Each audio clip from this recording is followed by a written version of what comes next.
Hello दोस्तों, welcome to Gurukul. आज हम लोग उसी के आगे की बात करेंगे जो हम लोगों ने पिछले टॉपिक में पढ़ा हुआ था, लाइट के बारे में, रिफ्लेक्शन ऑफ लाइट के बारे में। तो हम लोग इसके आगे आज समझते हैं। आज का टॉपिक हमारा है जनरल डेफिनेशंस के बारे में। हम लोग थोड़ी सी जानकारी लेंगे रिफ्लेक्शन के।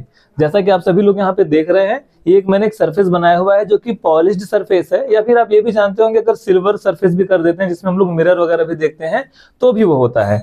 तो हमने इसको मार्किंग किया हुआ है, मिरर के लिए हमने M और M डैश मार्क कर दिया हुआ है। ठीक है, जब भी कभी रे ऑफ लाइट कोई भी अगर आएगी यहाँ पे तो इसको हम लोग क्या बोलते हैं, इसको बोलेंगे रे ऑफ इंसिडेंस। ठीक है, और जहां जिस पॉइंट पर ये हमारा मार्क कर रहा है, स्ट्राइक ऑफ कर रहा है, इसको हम लोग बोलते हैं पॉइंट ऑफ इंसिडेंट।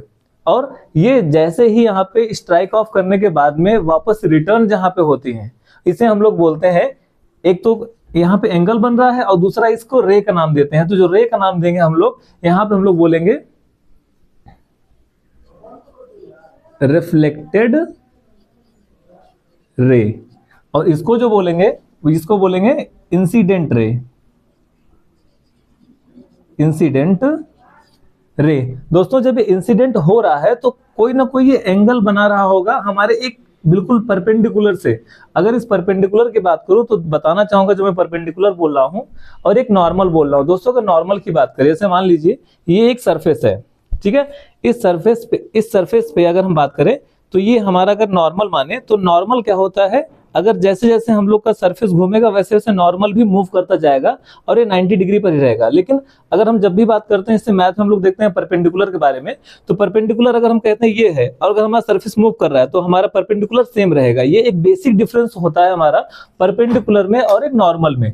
तो अभी आप लोग समझ गए होंगे कि अगर हमारा कोई सरफेस का प्लेन का सरफेस है, यहाँ पे जिस तरह मूवमेंट होगा नॉर्मल भी हमारा उसी के जैसे मूव करता जाएगा। इसका मतलब इंसिडेंट जो होगा वो जिस एंगल पे आएगा उसको हम लोग बोलते हैं आई, उस एंगल को हम लोग बोलेंगे आई। और जिस एंगल पे नॉर्मल के बेसिस पे अगर देखेंगे तो जिस एंगल पे हमारा रिफ्लेक्टेड रे बन रहा है इसको हम लोग बोलते हैं आर।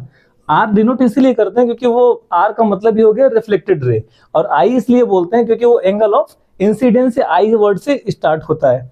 तो हम लोगों ने अभी एक नॉर्मल डिफिनेशन समझा हर एक चीज के बारे में, और इसके अलावा जो अभी बच रहा है इसे हम लोग कह सकते हैं एक और टॉपिक इधर बचा हुआ है, ये एक इधर का एरिया।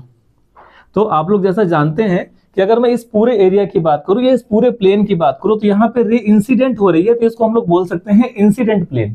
ठीक है, वहीं दूसरी तरफ अगर ध्यान दें, ये कौन सा प्लेन है हमारा, ये एक प्लेन है जिसे हम लोग बोल सकते हैं रिफ्लेक्टेड प्लेन बोल सकते हैं, जहां पे रिफ्लेक्शन की सारी घटना हो रही है और इंसिडेंस की जहां पे घटना हो रही है उसे इंसिडेंट प्लेन कह सकते हैं। दोस्तों ये जो बना हुआ एंगल है इसको भी कोई कुछ नाम दे सकते हैं। क्या नाम दे सकते हैं, जैसा आप समझ गए हो कि इंसिडेंट ये पूरा प्लेन है इंसिडेंस का, तो हम लोग यहां कह सकते हैं ग्लांस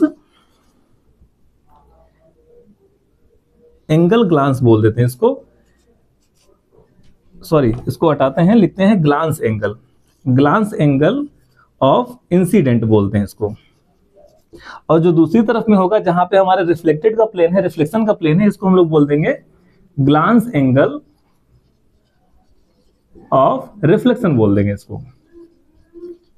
तो आई होप कि ये आपको ये सारे जनरल डेफिनेशन समझ में आ गई होंगी। अब हम लोग अगले टॉपिक के बारे में मूव करेंगे जो कि हमारा लॉज ऑफ रिफ्लेक्शन होगा, जो कि अगले वीडियो में हम लोग देखेंगे। तब तक के लिए साइनिंग ऑफ, संदीप श्रीवास्तव।